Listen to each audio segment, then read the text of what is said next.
지난 시간에 동물의 영양 보면서 우리가 양분을 왜 먹는지에 대해서 설명을 했었어요. 자, 우리가 양분을 먹어야 되는 이유가 하나는 에너지원을 공급받기 위해서, 두 번째는 유기 전구체, 탄소 골격, 질소 골격 공급받기 위해서, 세 번째가 필수 영양소를 공급하기 위해서. 그럼 필수 영양소에 아미노산, 지방산, 비타민, 무기염류 나오는데, 여러분 교재를 보게 되면 비타민의 종류 13가지 나오고요. 그 다음에 무기염류 종류 나오는데 기는 가끔 날 때 있어요, 문제. 그래서 만약에 선생님이 수업을 하다가 그 표를 보고 무기염류랑 비타민의 기능 몇 가지나 아니면 결핍증 알아들어갈 때가 있거든. 그러니까 그거는 참고해서 보도록 하시고요. 자, 음식의 처리 단계라고 나오는데 우리가 이거 저번에 수업했던 내용이긴 하지만, 자, 음식의 처리 단계다. 그럼 일단 어떻게 해야 되겠어? 먹어야 되겠지? 그러니까 처음에 뭐가 들어가? 섭식이 들어가는 거야. 그 다음에 이거를 소화시켜야 되겠죠? 그런데 우리가 소화시키는 이유가 뭐야? 결국 흡수하기 위해서 그렇게 되는 거야. 그래서 소화시키는 거, 우리 몸에서 흡수하려고 하니까 크기가 큰 상태가 안 되잖아. 그래서 크기를 작게 만들어야 되는 상태. 그래서 흡수가 되고 바깥으로 배출 하는 과정이라고 볼 수 있어요. 그래서 우리가 섭취, 소화, 흡수, 배출 또는 제거라고도 얘기를 합니다. 그러면 여기 섭취라는 게 나오는데, 자, 일반적으로 사람은 뭐 덩어리 섭식자라고 하지만 섭식의 메커니즘 4가지가 있다라고 했었지? 아마 기억날 거예요. 자, 동물들이 뭔가를 섭식하는 방법 뭐 있었지? 첫 번째는 여과 섭식자라는 게 있습니다. 자, 여과 섭식자는 뭐를 먹는 애들이었어? 부유물을 먹는 애들. 부유물을 먹는 가장 대표적인 경우가 뭐 있었어? 흰수염고래 같은 애들이 있었지. 그래서 그 나 있는 여과하는 그 수염을 통해서 요 크릴새우라든지 여러가지 식물성 플랑크톤, 동물성 플랑크톤 그 먹는 애들 우리가 여과 섭식자라고 얘기를 했었습니다. 자, 두 번째가 기질 섭식자가 있죠. 자, 기질 섭식자라고 하는 거는 어떤 입 안으로 들어가든지 아니면 토양 안에서 직접 토양을 먹으면서 토양 속에 들어있는 기질을 분해해서 바깥으로 그냥 내보내는 애들, 가장 대표적으로는 지렁이 같은 애들 있었고, 그 다음에 나뭇잎 안으로 들어가서 나뭇잎 사이사이에, 세포 사이사이에 들어있는 기질을 섭취해서 바로 그 뒤로 분비물이 나오는 그런 벌레들도 있다라고 했었는데, 이런 애들이 기질 섭식자라고 얘기합니다. 자, 세 번째가 체액을 먹는 체액 섭식자 들어가죠. 자, 체액 같은 경우는 식물의 체액일 수도 있고 동물의 체액일 수도 있겠지. 그래서 우리가 식물의 체액을 먹게 되는 가장 대표적인 경우는 진딧물 같은 애들. 자, 진딧물 같은 경우는 체관에다가 그 구기를 꽂아서 거기에 있는 이제 체관에 있는 체액을 먹게 되는 애들이고, 체액 중에서는 뭐 있어요? 꿀 같은 거 먹는 애들 있잖아. 그러니까 벌이라든지 이런 애들은 꿀을 먹는 애들인데, 이거는 그거를 먹어가지고 피해를 주는 것보다는 오히려 공생하는 관계라고 볼 수가 있어. 그런데 동물의 체액을 먹는 경우가 있죠. 자, 동물의 체액을 먹는 가장 대표적인 경우가, 그렇지, 모기라든지 아니면 채채파리라든지 아니면 진드기라든지 이런 애들은 동물의 체액을 섭취해서 살아가는 애들이다 라고 생각하시면 됩니다. 그리고 마지막으로 들어있는 게 우리를 포함하고 있는 덩어리 섭식자가 되는 거죠. 덩어리 섭식자의 경우가 식물체를 먹거나 동물체를 먹거나 뭐 과일을 먹거나 이렇게 되는 경우는 덩어리 섭식자라고 하는데, 덩어리 섭식자가 뭘 먹는지에 따라서 나누게 되면, 예를 들어서 식물을 먹게 된다? 그러면 뭐라고? 초식. 자, 동물만 먹게 된다? 육식. 이 둘 다 먹게 된다? 잡식. 이런 식으로 해서 다시 나누게 되는 거야. 그래서 우리가 섭취하는 메커니즘에 따라서 이렇게 4가지로 나눌 수 있다라는 거 알아두시면 되고요. 뭐 기본적인 거고, 중요한 건 이제 소화 과정이 되는 거죠. 그래서 이제 특히 이제 사람에서 어떻게 소화를 시키는지를 먼저 보고, 다른 동물들이 약간 변화된 방식에 대해서 이제 보도록 할 건데, 자, 소화는 일반적으로 어떤 처리가 있어야 되는 거야? 기계적 처리가 있어야 되겠지. 그리고 어떻게 시켜야 돼? 이동시켜야 되겠죠? 그 다음 소화관으로 이동시켜야 돼. 그리고 소화액을 분비한다 라고 보는데, 자, 소화의 과정에는 우리가 일단 먹었잖아. 섭식을 했잖아. 그러면 기계적인 처리가 들어간다. 기계적 처리라고 하는 건 뭘 얘기하는 거야? 뭐 작게 씹어져가지고 표면적을 증가시킨다라든지 섞어준다라든지 이런 거 들어가는 거고, 여기에 이동시키는 과정이 들어가겠지. 그리고 나서 소화, 액을 통한 소화가 들어가는데 어떻게 보면 기계적 처리나 이동이라는 건 우리가 흔히 알고 있는 무슨 소화가 되는 거야? 기계적 소화가 되는 거겠지. 그리고 소화액을 통해서 일어나는 거는 대개가 화학적 소화가 되겠죠. 그래서 물리적 소화냐 화학적 소화냐 뭐 이런 걸로 나눌 수도 있게 되는데 일단 우리가 요거 보기 전에 소화 구획에 대해서 먼저 보는 거죠. 소화 구획이라는 거는 소화가 일어나고 있는 장소를 얘기하는 거야. 소화가 일어나는 장소. 일반적으로 단세포 생물의 경우는 그리고 다세포 생물이라고 하더라도 동물 중에서 가장 하드하다고 하는 동물 같은 경우는 세포 내 소화를 한다라고 하는데 자 소화 구획을 가지고 나누게 되면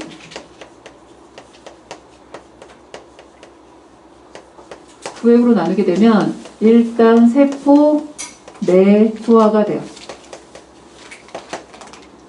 자, 세포 내 소화라고 하는 건 뭐냐면 그 물질을 세포 안으로 끌어들여서 세포 안에서 분해를 시키는 걸 말하는데 그러면 여기서 소화에 관여하는 애들은 대개가 가수분해 효소들이 될 거 아니야. 그러니까 만약에 단세포 생물이 그걸 했다. 그 안에 뭐가 들어있겠어? 리소자인 같은 것들. 리소종 속에 들어있는 가수분해 효소. 고분자 물질을 분해하는 그 가수분해 효소에 의해서 분해가 되는 거지. 자, 세포 내 소화는 단세포 생물도 하지만 동물 중에서 하는 애들이 있어요. 자, 예를 들어서 우리가 동물을 발달 과정으로 봤을 때 동물은 기본적으로 다 다세포거든. 가장 하등하다라고 하는 게 누구냐면 고릴라. 해면동물이죠. 고릴라는 좀 많이 발달한 동물이에요.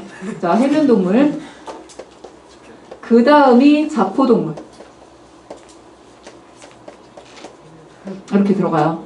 그러면 해면동물 같은 경우는 어떤 경우를 말하냐면 얘네들이 이렇게 생겨서 고착 생활을 한다라고 볼게. 지금 이거는 뭘 그려놓은 거냐면 얘네들을 잘랐을 때를 본 거야. 그러니까 꽃병처럼 생겼다라고 생각하면 돼요. 꽃병이 땅에 딱 박혀있는 모습이라고 생각하면 그 꽃병의 면 빼놓고 잘라서 보면 이렇게 딱 한 줄로 돼 있을 거 아니야. 그러면 여기가 세포 한 줄로 돼 있는 거야. 이런 식으로. 그러니까 여러 층의 세포로 돼 있는 게 아니라 한 층의 세포로 돼 있는 거야. 사방이 다. 이렇게 돼 있는데 그러면 여기에 수류를 일으키는 편모를 가지고 있는 일부 세포가 있어요. 그러면 얘가 편모 운동으로 막 수류를 일으키면 이 안으로 물이 들어가. 그러니까 이렇게 물이 들어갑니다. 그러면 이 동물의 공간, 몸 안에 있는 공간 안으로 지금 물이 들어간 거잖아. 그런데 세포 중에 일부는 수류를 일으켜서 빨아들이는 역할을 하는 거고 일부 세포는 여기 들어오는 물속에 들어있는 양분을 받아서 요 세포 내에서 세포 소화를 시켜요. 세포 내 소화를. 세포 내 소화를 시켜. 그렇게 되면 남은 찌꺼기가 이쪽으로 나갑니다. 그럼 이게 이 밖으로 나가요. 그럼 얘네 같은 경우는 세포가 한 층으로 되어 있는 거야. 그래서 조직이나 기관이 없어요. 그냥 딱 세포층이 있어서 하나는 수류를 일으켜서 그 안으로 물이 들어오는데 그 물 속에 뭐가 있을 거냐면 양분도 있을 거고 산소도 있을 거야. 그러면 거기 들어오는 산소로 호흡을 하고 거기 들어오는 양분을 세포 안으로 끌어들여서 그걸 세포 내소화를 시키는 거야. 그리고 나머지 찌꺼기를 내보내면 여기를 흔히 입수공, 출수공이라고 해서 물 들어오는데 물 나가는데 이런 식으로 쓰는 거지. 그래서 위쪽이 이런 식으로 생겼어요. 자, 이게 이제 해면동물이라서 한 층의 세포로 되어 있다라고 합니다. 자, 그러면 자포동물 같은 경우는 두 층의 세포로 생겼어요. 그러니까 자포동물의 가장 대표가 여러분이 알고 있는 해파리나 말미잘이나 산호, 히드라 이런 애들이 들어가는데 얘네들도 고착 생활을 한다고 봅시다. 그러면 예를 들어서 이렇게 생겨 있어. 자, 몸이 이렇게 생겨 있어요. 근데 얘네들은 이렇게 한 층으로 되어 있는 게 아니라 세포가 두 층으로 되어 있어요. 이렇게 되어 있는 거지. 그래서 여기가 세포가 한 층이고 안쪽으로 세포가 한 층이 더 있는 거야. 그래서 여기 있는 요 세포층이 있어요. 바깥쪽에 있는 세포층이지. 그리고 안쪽에 있는 세포층이 있는 거야. 그러니까 하나가 공간이 있으면 그 공간 안으로 이렇게 다시 넣어 있는 모습이라고 생각하면 돼. 이게 무슨 의미인지 알겠죠? 어떻게 생긴 의미인지? 얘가 공간이 있는데 안으로 세포층이 있어. 그러면 얘가 여기 촉수 같은 게 달려가지고 여기에 있는 독침을 발사를 하면 독침을 발사해서 마비시킨 다음에 어떤 물질을 이렇게 잡아먹게 돼요. 그러면 얘네들이 일단 여기서 소화를 시켜요. 자, 여기를 우리가 흔히 뭐라고 하냐면 이 공간을 위수강이라고 부르게 되거든. 위수강이라고 하는데 이 안으로 들어온 먹이를 여기서 소화를 대충 시켜. 그럼 크기가 좀 작아졌을 거 아니야. 작아진 애를 어떻게 이 세포 안으로 끌어들여서 다시 소화를 시킵니다. 그 다음에 다시 뱉어서 이렇게 위로 내보내는 거야. 그래서 위수강을 가진 애들 같은 경우는 입과 항문의 구분이 따로 있는 게 아니에요. 그러니까 위수강의 처음 그 입구로 들어와서 소화시킨 다음에 나가는데 해면동물이 세포 내 소화만 했다면 여기는 자포동물은 세포 외 소화와 세포 내 소화를 다 같이 하는 거지. 그러니까 위수강이라는 공간 안에서 커다란 거를 좀 분해시키고 좀 작아지면 세포 내로 흡수해서 좀 더 완전히 분해해서 찌꺼기 나오는 거는 바깥으로 내보내는 그런 역할을 하게 돼요. 그래서 이 자포동물은 그나마 일부 조직 비슷한 걸 가지고도 있다라고 말을 하게 되는데 어쨌든 얘네들은 기본적으로 무슨 소화? 세포 내 소화를 하게 된다. 그래서 해면동물이나 자포동물, 자포동물을 다른 말로 강장동물이라고도 합니다. 위수강을 예전에는 강장이라고도 부르기도 했었거든. 그래서 강장동물이라고도 얘기를 하는 거예요. 자, 근데 세포 외소화를 하는 경우가 있어요. 세포 외소화. 자, 세포 외소화는 어떤 공간 안에서 소화가 일어나는 거야. 그러니까 세포 안으로 들어가는 게 아니라 세포들로 둘러싸인 공간, 소화기관이라는 공간 안에서 일어나는데 여기에서 불완전 소화계가 있고 완전 소화계가 있어요. 그럼 불완전 소화계는 뭐냐면 아까 자포동물 설명한 것처럼 들어가는 곳과 나오는 곳이 같은 구멍을 통해서 일어나는 거야. 이런 경우가 불완전 소화계고 입으로 들어가서 항문으로 나오는 하나의 구멍으로 들어서 반대의 구멍으로 나오기 때문에 단계별로 계속해서 소화가 연쇄적으로 일어난 다음에 완전히 소화가 끝나서 다른 곳으로 나가버리는 이런 경우를 완전 소화계라고 얘기를 해요. 그러면 불완전 소화계는 아까 말했던 것처럼 어디서 일어나는 거야? 위수강에서 일어납니다. 그러면 우리가 세포 외 소화에서 세포 외 소화에서 불완전 소화계라고 하면 아까 위수강을 설명했던 누가 들어가는 거야? 자포동물이 일단 들어가겠죠. 그런데 얘는 세포 내 소화에도 들어있고 세포 외 소화에도 들어있는 거야. 그런데 세포 외 소화만 하면서 불완전 소화계를 가진 가장 대표적인 애가 편형동물이라고 하는 애가 있어요. 자, 편형동물 여러분이 알고 있는 이름으로 이제 플라나리아 이런 애들 들어가는데 플라나리아 같은 애들 들어가는데 얘네들 같은 경우는 뭐 이런 식으로 생겼다라고 하면은 들어가는 입구가 있거든. 자, 그럼 이 입구로 들어갔다. 그럼 여기서 소화가 되고 여기로 들어갔다가 여기로 그냥 나가버리는 거야. 그러니까 따로 들어가는 구멍 나가는 구멍이 따로 있는 게 아니거든. 그래서 얘네들도 불완전 소화계다라고 하는데 편형동물 이후에 있는 애들은 이제 다 완전 소화기를 가진다고 얘기를 해요. 그래서 체표면에 있는 하나의 구멍을 통해 자루 모양의 장이 만들어지는데 이 자루 모양의 장을 위수강이라고 해요. 그러면 그 속으로 먹이가 들어오고 소화를 시킨 다음에 소화효소를 그러니까 세포 밖으로 분비하는 거죠. 어쨌든 그러면 노폐물이 소화가 끝나고 나서 노폐물이 배출이 된다. 먹이는 주머니를 이루고 있는 세포들이 소화해서 흡수하고 노폐물이 그 위수광을 통해 그 구멍을 통해 다시 배출이 되는 거죠. 자, 완전 소화기는 관 모양으로 두 개의 구멍을 가지며 한쪽으로는 먹이가 들어가고 한쪽으로는 노폐물이 배출되는 역할을 하는데 그럼 이제 완전 소화기는 모든 걸 다 하는 거야. 아까 말했던 것처럼 기계적 처리 가능하고요. 그 다음에 소화액을 분비하기도 하고 소화를 시키기도 하고 흡수하기도 하고 배출을 하기도 하는 거지. 그래서 완전 소화기가 하는 역할을 보면 기계적 처리, 이동, 분비, 소화, 흡수, 배출 다 일어나게 돼. 완전 소화기에 기계적 처리, 이동, 분비, 소화, 흡수, 배출.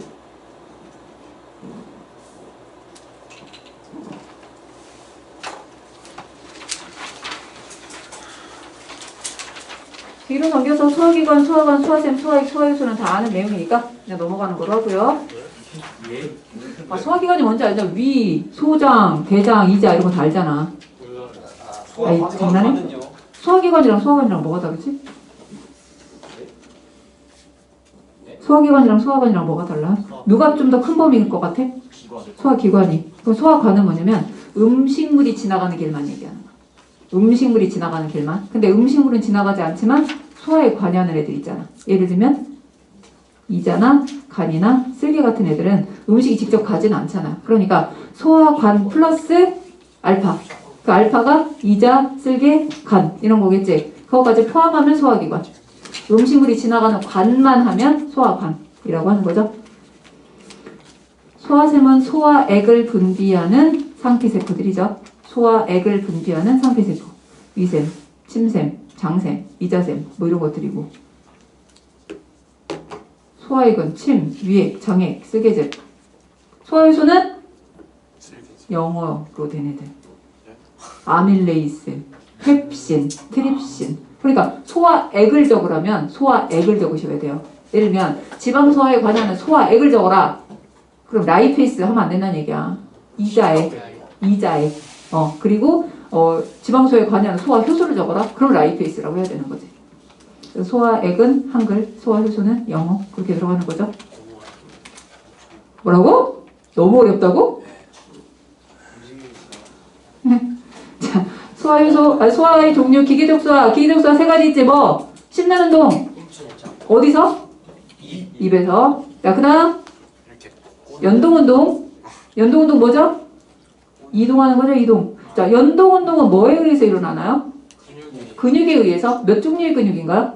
두 종류의 근육이죠. 어떤 근육? 동글동글하게 이렇게 조일 수 있는 거. 환상근이라고 하죠, 환상근. 그 다음 길쭉하게 되는 거 종주근 또는 방사근이라고도 얘기해요. 길이를 짧게 했다가 길게 했다가 하는 거는 방사근, 종주근이고, 이 직경을 좁게 했다가 넓게 했다 하는 거는 환상근, 고리 모양의 근육이다. 그래서 환상근이라고 하는 거죠. 씹는 운동이에요, 저작 운동, 씹는 운동. 그 어쨌든 연동 운동은 근육에 의해서 일어나는데 이거는 골격근은 아니죠. 평활근이죠, 평활근. 평활근은 내 마음대로 조절할 수 없죠. 불수의근이죠, 불수의근. 자, 그 다음 마지막이 혼합운동, 혼합운동 또는 분절운동. 혼합운동, 분절운동 이렇게 들어가요. 네. 자, 화학적 소화는 소화 효소에 의해서 음식물이 분해되는 과정을 얘기한다. 자, 그러면 소화 효소의 성분은 다 뭐다? 성분. 단백질. 소화 효소는 여러분 효소 알겠지만 정해져 있는 대상만 소화시킨다. 그래서 뭐라고 했죠? 기질 특이성을 지닌다. 그 다음 얘는 단백질로 되어 있기 때문에 특정 조건에서만 기능한다. 온도는 사람의 경우 약 35도에서 40도. pH는 효소마다 다르다 라고 했어요. 그런데 어쨌든 얘네들은 고분자 물질을 분해하는 거잖아. 우리가 말하는 고분자 물질이라는 거는 다당류, 단백질, 핵산, 지방 이런 것들이잖아. 이런 애들 분해할 때는 무슨 분해 요소를 주면서 하는 가수 분해 요소. 가수 분해 효소다라고 하자. 라에다 적으세요. 가수 분해 요소.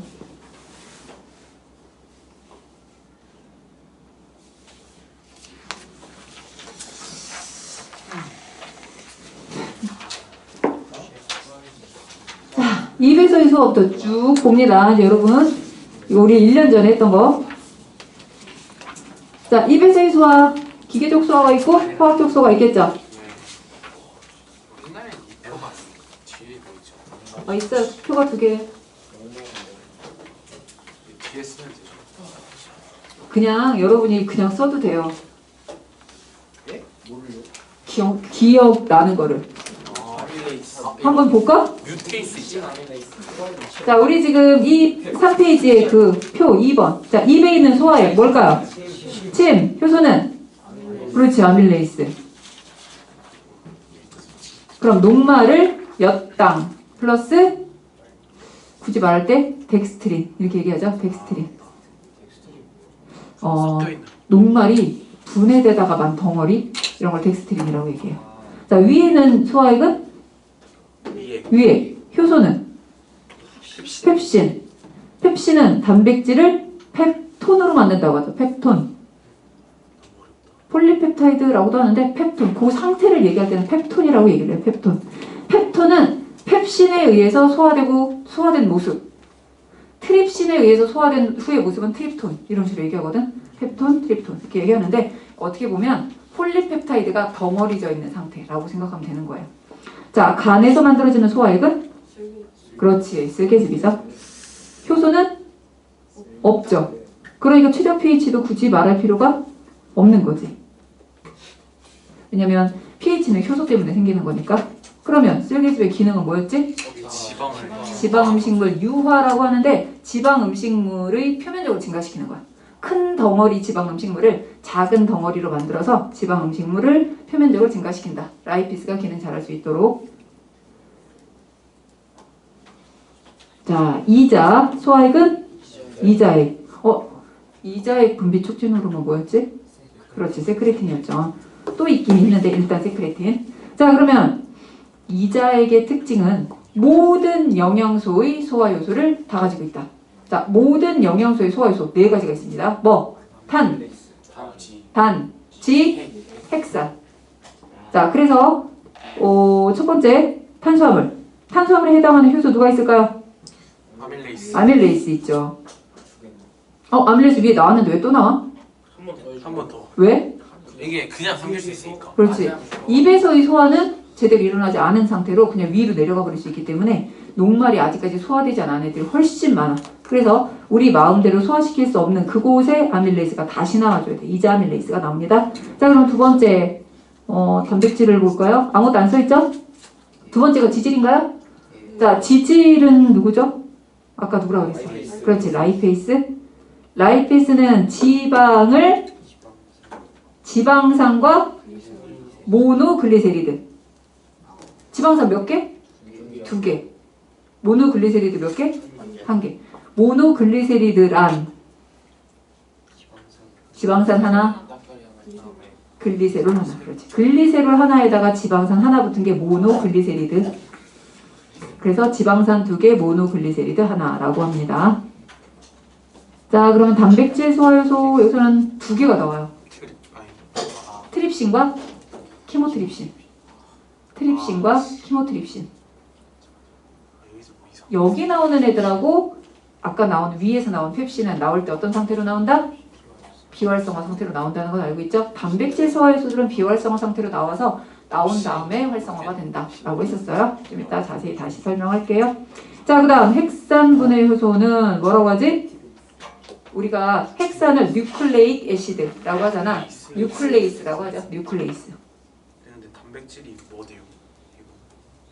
짧은 펩타이드, 디펩타이드나 트리펩타이드. 단백질이 디펩타이드나 트리펩타이드, 짧은 펩타이드가 되죠. DNA나 RNA를 잘라내는 거잖아. 그럼 얘네들을 잘라내면 DNA나 RNA의 단위체가 되겠죠. 누구예요? 그렇지, 뉴클레오타이드가 되는 거지.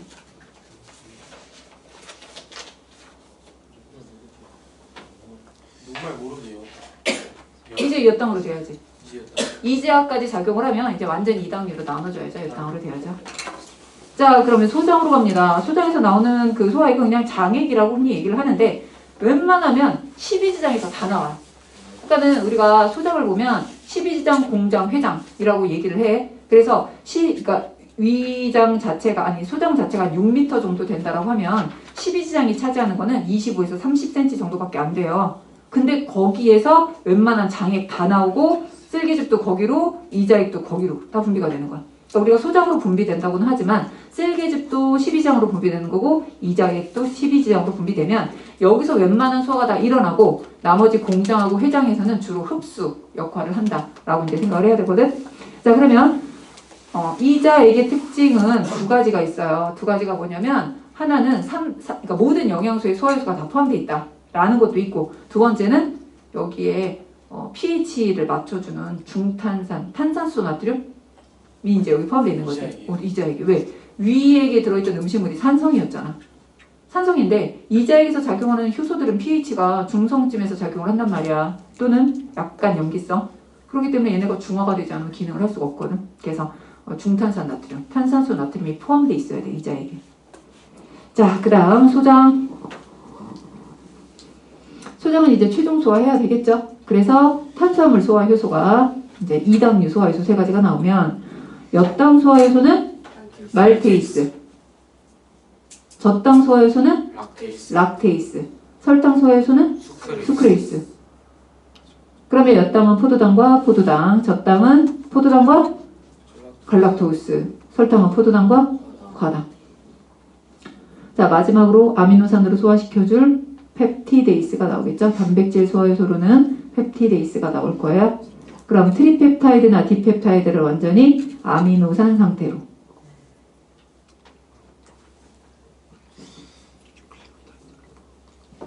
자, 핵산분해 요소로는 뉴클레오타이드를 분해할 거라 뉴클레오티데이스, 뉴클레오시데이스. 뉴클레오타이드를 분해하면 뉴클레오티데이스고 뉴클레오사이드를 분해하면 뉴클레오시데이스.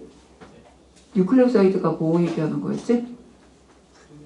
뉴클레오타이드는 당, 인산, 염기를 말하는 거였잖아. 뉴클레오사이드는 인산 빼고 당과 염기만 있는 거. 그러니까 당하고 염기를 잘라주는 역할을 하는 거.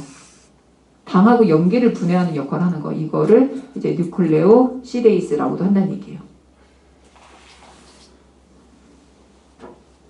엔테로키네이스. 이거 뭐 하는 애지? 엔테로키네이스. 아까 비활성 상태로 나왔던 트립시노겐을 트립신으로 활성화시켜주는 애예요. 트립시노겐을 트립신으로 활성화시켜주는 애. 트립시노겐이 이자에서 나올 때까지는 비활성화 상태로 나와서 12지장, 소장으로 와야 활성화가 돼야 돼. 중간에 활성화되면 안 되거든. 그래서 소장에서 만든 엔테로키네이즈가 기다리고 있다가 얘를 활성화시키면 트립시노겐은 트립신이 된 다음에 무슨 효과가 가진다 그랬어? 키모트립시노겐을 키모트립신으로 활성화시키고 자기 스스로도 활성화돼요. 자가 활성시킬 수가 있게 되는 거거든. 그런 얘기가 이제 나오는 거지. 근데 그러면 이자액 단백질 분해를 하지. 이자액에 들어있는 트립신하고 키모트립신이 그걸 하는 거야. 펩톤이 내려왔잖아. 트립시노겐 자기 활성화 기능이 있는데 기본적인 기능은 단백질 분해하는 역할을 하는 거지. 활성화되면 어떻게 돼요? 무슨 얘기야? 트립신으로 활성화가 되면 어떻게 돼요? 그 다음부터 단백질을 소화시키는 거야 이제. 자 그러면 여러분 입에서 봤을 때 입에서 봤을 때 입에 들어있는 혀라든지 이라든지 침이라든지 자 이런 애들이 이제 기능을 하게 될 거잖아. 그러면 여기 들어있는 혀의 기능 두 가지가 뭐라 그랬어? 일단 음식물을 받아들이면서 섞어주는 역할을 한다 그랬죠? 맛도 느끼시겠죠? 그 다음 삼켜주는 역할을 한다 그랬죠? 뒤로 넘겨주는 역할. 목구멍으로 밀어내는 역할. 안 그릴 거야. 자, 이빨의 역할은 잘게 부순다. 잘게 부순다라는 거는 이게 이제 저적 운동이 되는 건데 표면적을 증가시켜서 효소랑 닿을 수 있는 거는 표면적이 늘어나면 분해 효율이 이제 높아지게 되겠죠. 자, 침은 여기에 효소가 들어있어서 당연히 화학적 소화에도 관여하지만 여기에는 끈끈한 이제 점액이 있어요.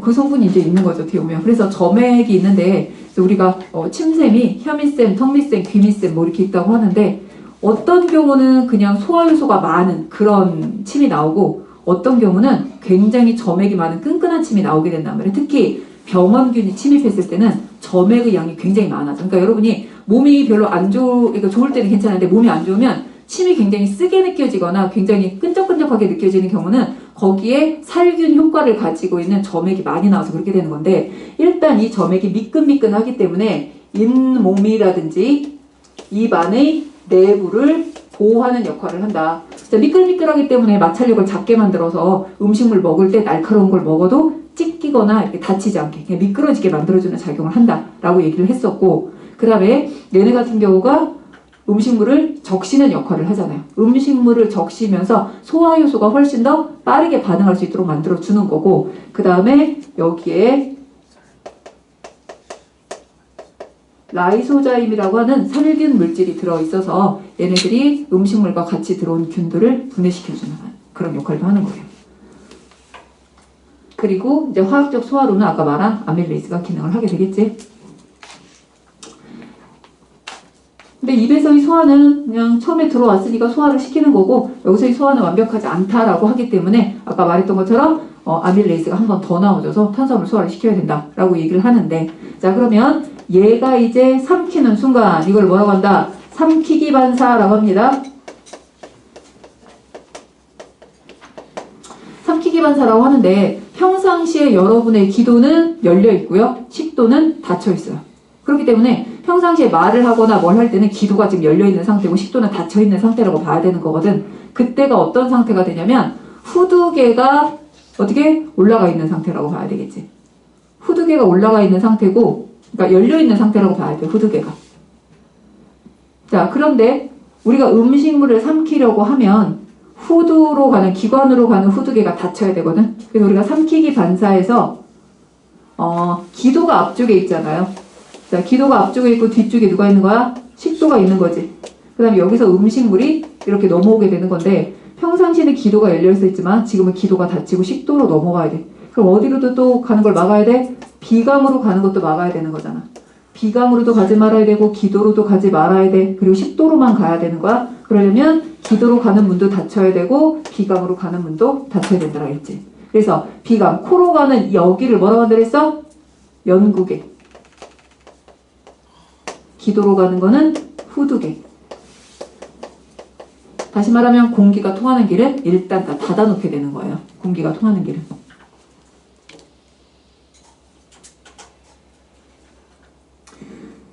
근데 연구개는 문제에 잘 나오는 편은 아닌데 후두개는 삼키기 반사는 잘 나오는 편이니까 알아두십니다. 혀가 음식물을 목구멍 쪽으로 밀어내요. 그 목구멍을 우리는 흔히 인두라고 표현을 합니다. 인두. 자, 인두 쪽으로 보내게 되면 후두가 위쪽으로 올라가요. 후두가 위쪽으로 올라가면서 후두개가 아래로 내려와서 기도를 막는 거야. 다시 해주세요. 이게 약간 어떤 개념으로 봐야 되냐면 이렇게 후두개가 이렇게 있다라고 하면은 이렇게 있을 때 후두가 올라가면 얘가 후두개고 얘가 후두라고 하면 후두가 올라가서 얘가 내려가잖아. 그럼 여기가 기도야. 이렇게 되고 후두가 내려가면 얘가 열리면서 이렇게 통하게 되는 거야. 여기가 공기가 이렇게 통하게 돼요. 여기를. 그런데 얘가 이렇게 올라가면 음식물 삼킬 때 이렇게 올라가거든. 그럼 여기가 딱 닫혔잖아. 그러니까 여기로 공기가 못 들어가고 이쪽으로 음식물이 넘어가게 그렇게 만들어주거든. 그러니까 후두가 올라가면 후두개가 내려가서 닫히는 거고 후두가 내려가면 후두개가 올라가서 열리게 되는 거고 그렇게 이제 표현을 해요. 그래서 다시 한번 혀가 음식물을 인두로 밀어내면 나도 모르게 반사적으로 일어나는 거야. 그러니까 여러분 그거 있잖아요. 음식을 막 먹다 보면 목구멍 끝에 가면은 내가 삼키기 싫어도 꿀꺽 그냥 삼켜지는 것처럼 반사적으로 일어나는 거예요. 그래서 삼키기 반사라고 얘기를 하는 건데 후두가 위쪽으로 올라가서 후두개가 내려와서 기도를 막아요. 그러면 식도를 조이고 있던 근육, 다시 말하면 환상근이라고 되겠지. 식도 맨 위에 있는 환상근이 이완돼서 열리면서 거기로 음식물이 지금 넘어가게 되는 거야. 그러면 지금 열렸던 식도 조임근 걔가 닫히면 이제 그 밑에 있는 근육이 열려서 밑으로 내려가는 거야. 자, 우리가 조임근, 다른 말로 뭐라고도 한다? 괄약근이라고도 얘기를 해요. 그래서 내가 그랬잖아. 모든 소화기관마다 괄약근이 있어서 분리를 해준다.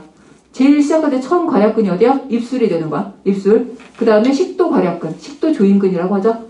그리고 나면 위로 갈 때 위 입구에도 괄약근이 있고 위 출구에도 괄약근이 있잖아. 특히 위 입구에 있는 괄약근을 뭐라고 하지? 위 괄약근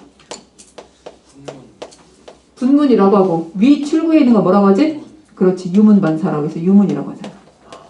그래서 여기 입에서 시작을 하는 거지. 입이면 입술이 되는 거지. 그 다음에 식도 조임근, 식도 괄약근이 있어.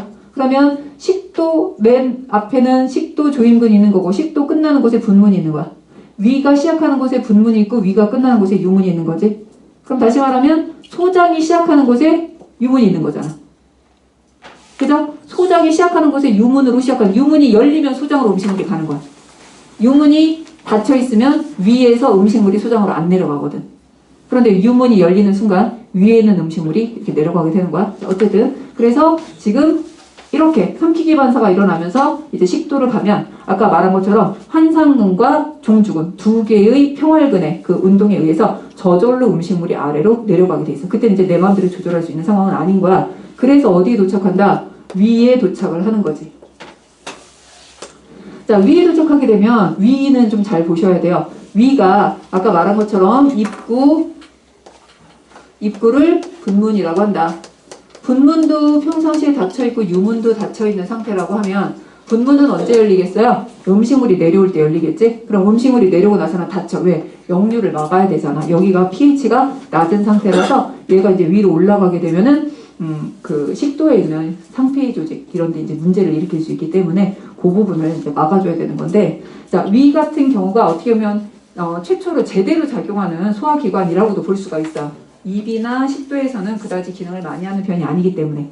자, 그러면 요 안쪽을 이렇게 봅니다. 자, 요 안쪽을 보면은 여기에 여러 층이 나타나게 되는데, 가장 안쪽에 있는 걸 우리가 흔히 점막층이라고 얘기를 해요. 가장 안쪽이라는 거는 내강 쪽을 향하고 있는 걸 말하는 거지. 점막층이 되는 거고, 자, 그 밑으로 아래쪽이 점막 하층이라고 합니다. 점막층이 있고 점막 하층이 있어요. 그럼 그 밑으로 가서 근육층이 있는 거야. 그리고 가장 바깥쪽을 보호하는 장막이 있어요. 장막이에요, 동그라미.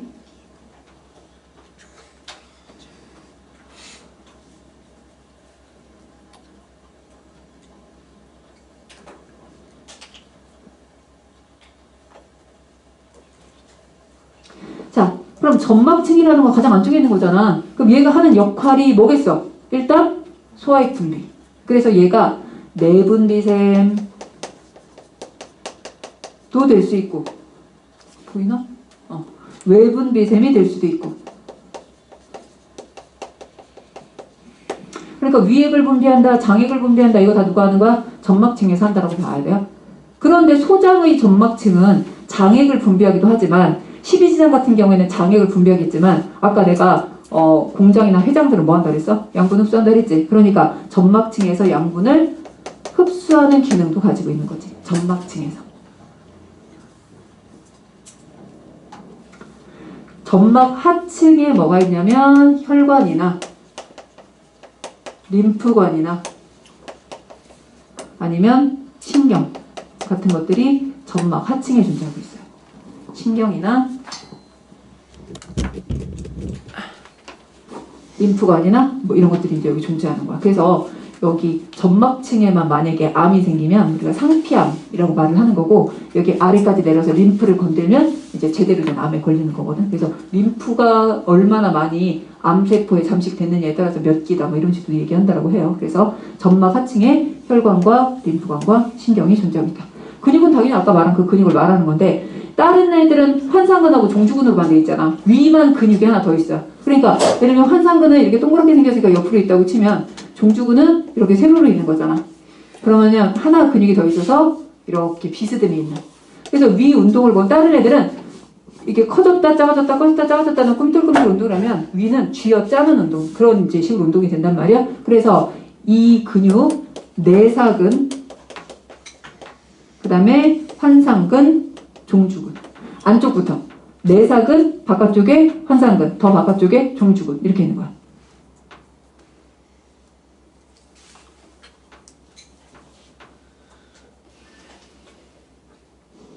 그러면 장막은 가장 바깥쪽에서 보호하는 역할을 한다라고 생각하면 되겠죠? 환상근이 안쪽에, 종주근이 바깥쪽에. 그런데 지금 말한 것처럼 내사근이 있으면 더 안쪽에 있다라고 보시면 돼요.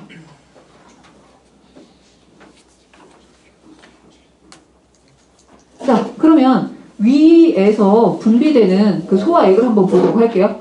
자, 위에서 분비되는 물질을 보면 위샘에서 분비가 될 건데, 자, 알고 있는 거 다 얘기해봐. 위샘에서 분비되는 염산, HCl 분비되겠죠? 펩시노겐 분비되겠죠? 유신. 그렇지. 뮤신도 분비되겠죠? 또 배웠잖아 우리 지난 시간에. 가스트린. 이렇게 분비가 될 거예요. HCl이 분비되는 세포는 이 위 점막을 이루는 세포 중에서 HCl은 부세포 또는 벽세포에서 분비가 돼요. 자, 펩시노겐이 분비되는 세포는 주세포. 펩시노겐이라고도 하고요. 펩시노젠이라고도 해요. 자, 뮤신은 점액이잖아. 점액세포.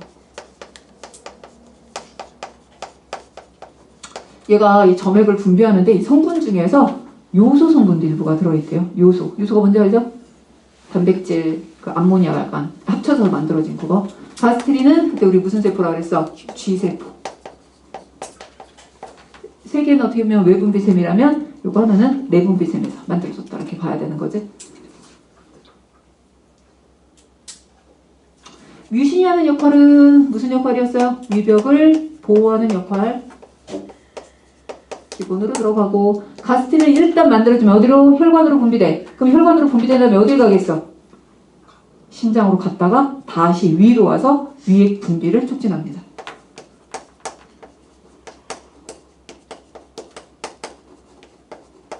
그럼 가스트린이 나오도록 촉진하는 요인이 뭐냐면 음식물이 들어오면서 위벽에 닿는 것과 위가 커지는 것 그거에 이제 감지를 하고 가스트린이 분비가 되면 그 다음에 얘가 빨리 막 돌아와가지고 다시 와서 위액의 분비를 촉진한다 라고 이제 얘기를 하는 거죠. 자 그러면 HCl 자 HCl 같은 경우는 하는 역할이 뭐였지? 기억나는 대로 일단 펩시노젠을 뭐 시켰다? 활성화시켰다. 또 뭐 있었지?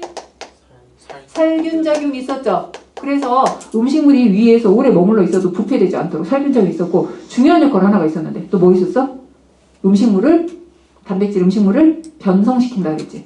단백질 음식물을 변성시켜서 펩타이드 결합이 노출되게 만들어요. 단백질 음식물을 변성시켜서 펩타이드 결합을 노출되게 만들면 소화가 훨씬 잘 일어나. 그러니까 무슨 얘기냐면 우리가 고기를 날거로 먹는 것보다 가열해서 먹으면 소화가 더 잘 되거든. 그러면 가열했다는 얘기는 그 고기에 있는 단백질이 뭐 된 거야? 변성된 거야. 단백질은 변성됐을 때 훨씬 더 단백질 소화 효소에 있어 소화가 잘 되거든. 그러니까 이거는 산으로 변성시키는 거야. 그래서 펩신이 얘를 잘 분해할 수 있게. 자, 펩시노겐이 펩신으로 활성화된다는 게 무슨 뜻이냐면 펩시노겐으로 나올 때 덩어리가 심하게 져가지고 얘가 제대로 기능을 못하는 구조를 갖추지 못한 효소인 거야. 그런데 이 염산이 얘한테 작용을 해서 일부 결합을 끊어주는 거야. 그러니까 수소결합이라든지 그 단백질 구조를 형성하는 결합 몇 개를 끊어주면 펩시노젠이 펩신으로 이렇게 풀리면서 이제 활성부위가 나타나는 거지. 그러면서 이제 소화를 시키는데 이렇게 활성화된 펩신은 다시 또 다른 펩시노진에 작용을 해서 활성화시키는 작용을 하니까 자가 활성화시키면서 양성 피드백으로 기능할 수 있다라고도 얘기를 해요. 무슨 말하는지 의미 이해되죠? 그러면 얘가 하는 역할은 아까 말한 것처럼 단백질을 분해해서 펩톤으로 만든다라고 하는데 여러분 여기서 하나 알고 가야 될 게 뭐냐면 부세포에서 염산 나오는 그 기장 좀 봐야 되거든. 그거 조금 이제 심한 내용으로 들어가는 건데 그거부터를 다음 시간에 하는 거. 지금 시간 끝난 거 맞나?